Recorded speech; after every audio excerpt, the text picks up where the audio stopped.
তিনি সেনাবাহিনীর একটি পদের কথা বলছেন, কিন্তু আমাদের দেশপ্রেমিক সেনাবাহিনী এর সদস্য কিনা এটা আমরা যাচাই খতিয়ে দেখছি। আমাদের যে সরকারি গাড়ি আছে, সরকারি গাড়িতেও তিনি আঘাত করেন, এতটাই ব্যাপকভাবে তিনি চালিয়েছেন। 25 থেকে 26 হাজার মাদক থাক, আমার এটা ধারণা। বেশি হতে পারে কিছুটা, কম হতে পারে কিছুটা। বেশি মজা ভাই, ড্রাইভার ছিল তো, বুঝছি তো, লাল ট্যাবলেট বেশি মজা ভাই।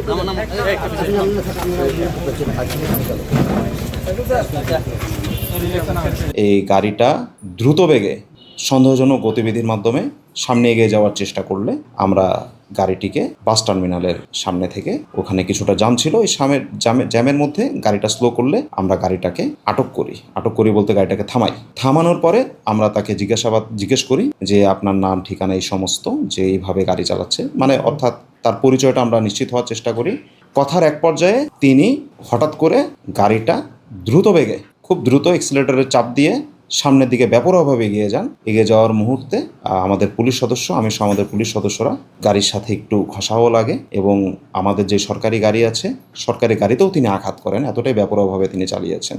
গাড়িটি ক্ষতিগ্রস্ত হয়েছে কিছুটা সামনে চলে যান, 20 থেকে 30 গজ সামনে চলে যান। সেইখানে যেহেতু এখানে অনেকগুলো গাড়ি, অনেক যানবাহন ছিল, একটা মোটরসাইকেলকে তিনি পেছন থেকে আঘাত করেন ব্যাপক গতির মাধ্যমে। যিনি আরোহী ছিলেন, মোটরসাইকেলের চালক, তিনি ঘটনাস্থলে আহত হন, মোটরসাইকেলটি ক্ষতিগ্রস্ত হয় এবং তখন আমরা পেছন থেকে তাকে ধাওয়া করলে আমাদের পুলিশ সদস্যদের সাহসিকতা এবং বীরত্বের মাধ্যমে এবং জনগণের স্বতঃস্ফূর্ত অংশগ্রহণের মাধ্যমে তাকে আমরা ধরে ফেলতে সক্ষম হই। যেহেতু তার গতিবিধিটা অত্যন্ত সন্দেহজনক ছিল, তাকে আমরা বারংবার জিজ্ঞেস করি তার পরিচয়, আসার উদ্দেশ্য, তিনি কোথায় আছেন, কিভাবে করেছেন।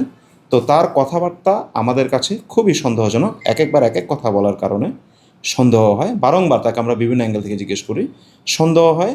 তখন আমাদের মনে হয় যে এই গাড়িটায় কোনো কিছু যেটা আইনসঙ্গত নয় এমন কিছু থাকার ভালো সম্ভাবনা রয়েছে, যেটা হচ্ছে অবৈধ মাদক ইয়াবা। আমরা ধারণা করছি এটা ইয়াবা, দেখতে তাই, গন্ধে তাই। এই ইয়াবাগুলো আমরা জব্দ করি, গাড়িটিকে জব্দ করি, আসামিকে গ্রেফতার করে আমরা এই কক্সবাজার সদর থানায় নিয়ে আসি। আসলে এই ধরনের কাজগুলো যারা করে বেড়ায় তারা নানা রকম পরিচয় দেয়, নানা রকম ছদ্মবেশ ধারণ করে। তো তিনি আসলে তিনি কে কি এই বিষয়ে আমাদের টিম কাজ করে যাচ্ছে। প্রতিদিনই তাদের কৌশল কিন্তু পরিবর্তন করছেন। 25 থেকে 26 হাজার মাদক থাকবে, আমার এটা ধারণা। বেশি হতে পারে কিছুটা, কম হতে পারে কিছুটা। তিনি সেনাবাহিনীর একটি পদের কথা বলছেন, কিন্তু আমাদের দেশপ্রেমিক সেনাবাহিনী এর সদস্য কিনা এটা আমরা যাচাই খতিয়ে দেখছি।